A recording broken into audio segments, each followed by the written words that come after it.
On va parler ce matin de l'EPR de Flamanville. Polémique décidément sans fin. Cette fois, c'est la Cour des comptes qui pointe une nouvelle fois les dérives du chantier du réacteur nucléaire de la Manche. Que dit le rapport ? Que c'est plus cher que prévu et plus long que prévu. C'est pas un scoop, mais alors les chiffres sont impressionnants. C'est 5 fois plus cher que prévu. C'était 3,5 milliards d'euros au début de l'histoire. On va frôler les 20, on est à 19 en estimation. Et 11 ans de retard. 2012, normalement, ce sera 2023. On voit que c'est ce qui se passe aussi pour le projet d'EPR en Finlande. C'est ce qui risque de se confirmer pour celui de Grande-Bretagne à Hinkley Point.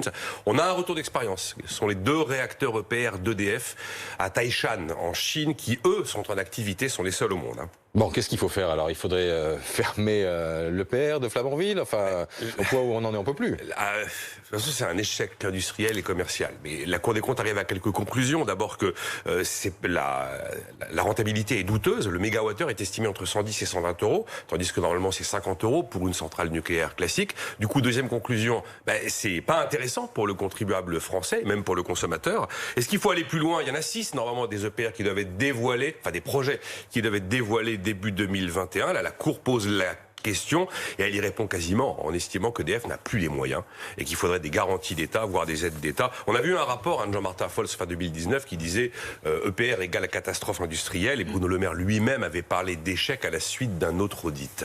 Bon, mais comment on en est arrivé là? Et surtout, jusqu'où va aller cette histoire? On en arrive là, 97, Jospin enterre le projet de Super Phénix et puis là on se dit qu'on va faire une technologie avec les Allemands qui va être leader mondial et on se lance dans cette histoire avec quelque chose de super moderne, de super efficace, de beaucoup mieux protégé parce qu'il y avait eu Tchernobyl 6 ans avant et puis les factures et les délais ont systématiquement dérapé, c'est ce qu'on a vu. Et où va-t-on? Personne ne sait aujourd'hui. D'ailleurs, le directeur financier d'EDF avait démissionné en 2016 devant les incertitudes et les enjeux financiers absolument insurmontables.